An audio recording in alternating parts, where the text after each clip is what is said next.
A deck of decrepit pieces of armor, the Phantom Knights have seen meta play for as long as they've been in the game. With powerful graveyard manipulation and searchability, the Phantom Knights are a force to be reckoned with. All of the Phantom Knights are Dark Warrior monsters, which makes them extremely splashable since both the Dark attribute and the Warrior type have probably the most support cards in the entire game. Phantom Knights aren't really a deck on their own per se, but they're really powerful as an engine in decks that can abuse them, including Light Swarms, Dark Warrior, and the infamous Fire! Also, this is an anime deck used by Yugioh in Arc V, which I didn't know until I looked at the wiki. So, I have a lot of catching up to do in the anime. Oof. Without further ado though, let's look at the Phantom Knights.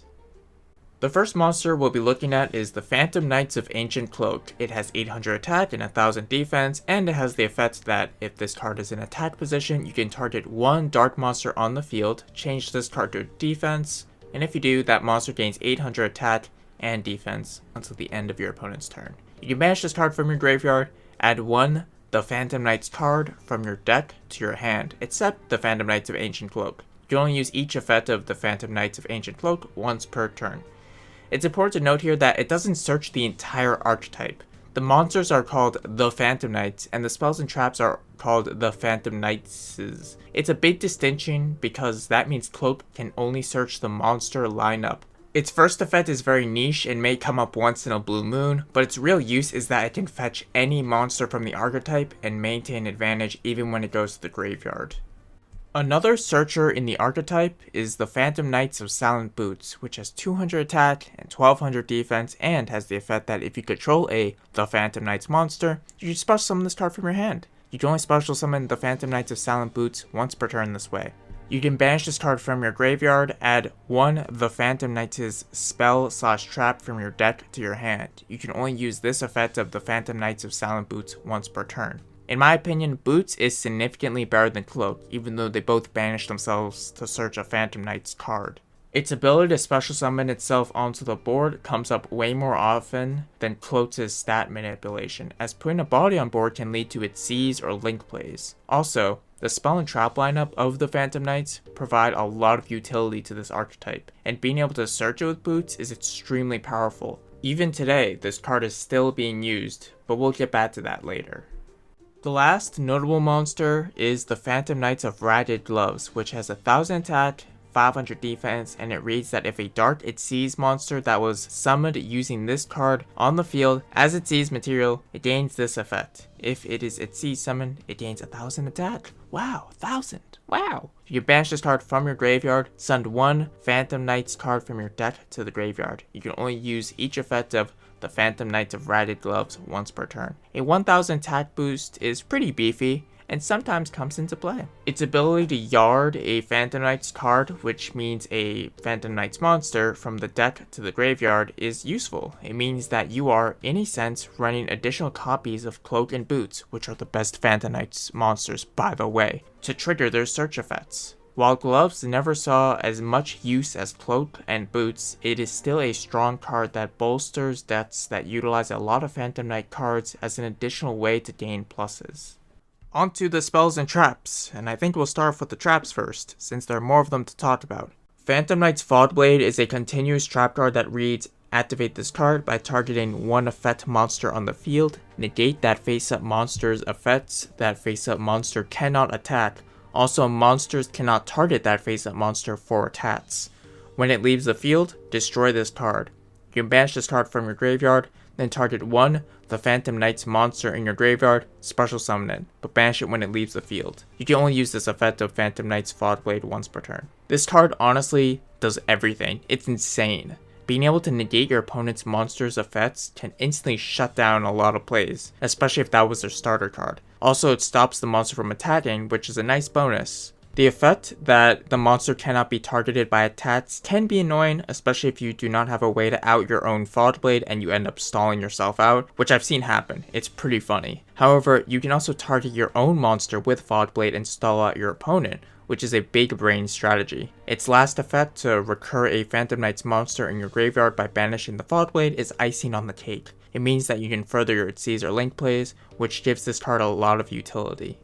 Phantom Knight's Wing is a normal trap card that reads, target one face-up monster on the field, it gains 500 attack. Also, the first time that target would be destroyed by battle or card effect this turn, it is not destroyed. You can banish this card from your graveyard, target one of the Phantom Knight's monster in your graveyard, special summon it, but banish it when it leaves the field. You can only use this effect of Phantom Knight's Wing once per turn. While the second effect is identical to Fog Blazes, the first effect is pretty good, but not great. I've seen this card more in Stall and Floodgate decks than in Phantom Knight decks. It helps protect Banisher of the Radiance, the Undertained Ryo, and its Spectre border, while also giving it a nice permanent attack boost. It also doesn't equip to the monster, so the protection effect is a bit harder to stop. In a Phantom Knight's build, it's better to run Fogblade, but Wing does have its uses. Phantom Knight's sword is a continuous trap that reads, activate this card by targeting one face-up monster on the field, it gains 800 attack. Also, if that target would be destroyed by battle or card effect, you can destroy this card instead. When it leaves the field, destroy this card. You can banish this card from your graveyard, target one, the Phantom Knight's monster in your graveyard, special summon it, but banish it when it leaves the field. You can only use this effect of Phantom Knight's Sword once per turn. Sword is almost identical to Wing, but equips the monster, which makes it more susceptible to destruction. However, your monster gains more attack points in exchange, which is a decent trade-off. Personally, I prefer Wing, but Sword is good for pushing for damage or acting as additional copies of Wing. While the Phantom Knights have a lot of traps that become monsters, there's only one that stands out, the Phantom Knights of Shade Brigandine. Also, look at this gold rare of it, it's so ugly. Ugh. Shade Brigandine special summons itself in defense position as a normal monster, warrior, dark, level 4, 0 attack, 300 defense. This card is not treated as a trap, kinda like a paleo.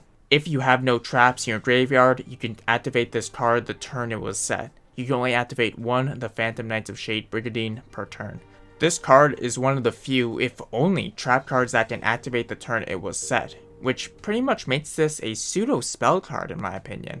It stands out amongst the other trap monsters in the archetype because it is a level 4, which is a big deal. The rank 4 it sees pool is the largest it sees pool in the game, and there are so many fantastic it sees monsters Shade Brigandine can go into that makes this card worth running over any of the other Phantom Knights trap monsters. It also combos really well with the next card, which I guess we'll get into now.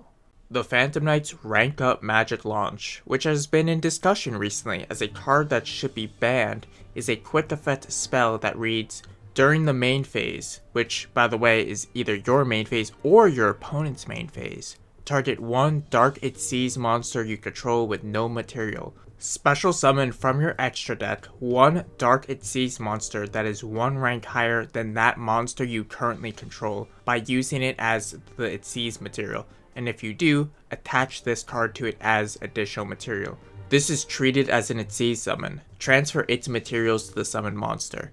During your main phase, you can banish this card from your graveyard, then target one Dark It Sees monster you control, attach one the Phantom Knights monster from your hand to that monster as material. Using a simple 3-card main deck engine of Boots, Shade Brigandine, and Rank Up Magic Launch, and one Link monster that I'll talk about later, many blind second decks such as Lunalights now have a powerful and consistent turn 1 play, making Outer Entity azathot and locking your opponent out of their first turn. Many, if not most decks are reliant on building their board on monster effects, and being able to make a card that shuts them out of playing the game leads your opponent making a lackluster board. Then on your next turn you can OTK them easily, such as by making Leo Dancer and Lunalights. Decks that can make ranked 7s, such as Pendulum Magicians, can also use Rank Up Magic Launch to go into DdDuel Dawn King Kali Yuga, which reads that other cards and their effects cannot be activated on the field the turn that it's summoned, and other cards and effects on the field are negated, which is basically Azathot on crack. This card is extremely controversial right now, and I wouldn't be surprised if this card got hit on the next ban list. The Phantom Knights of Breaksword is a rank 3 monster with 2000 attack and 1000 defense that reads that once per turn, you can detach one material from this card, then target one card you control and one card your opponent controls, destroy them. If this Exceed summoned card is destroyed, you can target 2 the Phantom Knights monsters with the same level in your graveyard, special summon them, and increase their levels by 1.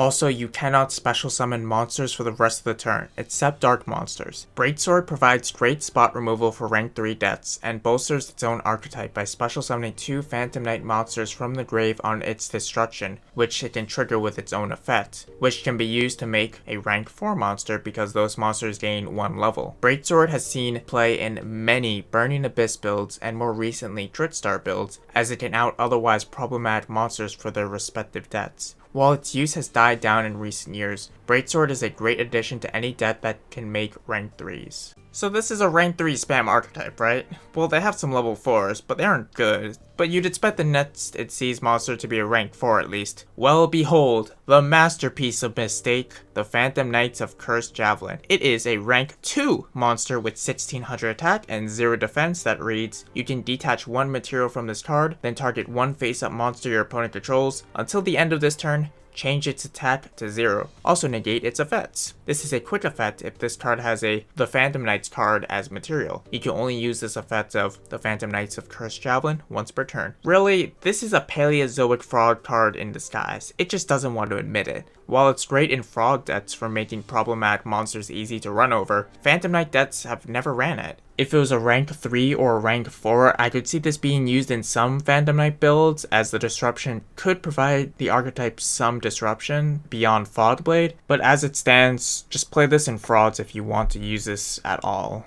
What ties the Phantom Knights together? What makes them so hated in 2019? One simple card, the Phantom Knights of Rusty Bardiche. Bardiche? I don't know. It's a Link 3 that requires 2+ dark monsters and it has 2100 attack. And it has the effect that during your main phase you can send 1 the Phantom Knights monster from your deck to your graveyard, then set 1 Phantom Knights spell or trap directly from your deck to your spell and trap zone. If a Dark It Sees monster, or monsters, is special summoned to a zone's, plural or singular, this card points to, while this monster is on the field, except during the damage step, you can target 1 card on the field, destroy it. You can only use each effect of the Phantom Knights of Rusty Bardiche once per turn. And also, it can't be used as link material, which is a clause I really like. But really, this card is nuts. Bonkers even. You can set up your graveyard with your Phantom Knight monsters, which have effects that gain advantage. Then you get even more free cards on top of that with the search. With very minimal main and extra deck space, you can make pretty much any deck make an azathot on your opponent's turn, and this card is one of the main culprits of that combo. As a bonus effect, you can pop a card in the field when a Dark It Sees monster is special summoned to a zone it points to, which only adds to the utility of this card. It's an amazing piece of support for Phantom Knights, but maybe, just maybe, it's a little too amazing. Being able to log your opponent out of their first turn consistently makes the Phantom Knight azathot combo a little too splashable. And even if you didn't search Shade Brigandine, you can also search another Fogblade, and then banish the boots and search another Fogblade, which is 2 negates for 1 card, which is also really nuts. So even if you don't go for the azathot combo, there are other options with this card that are just as viable.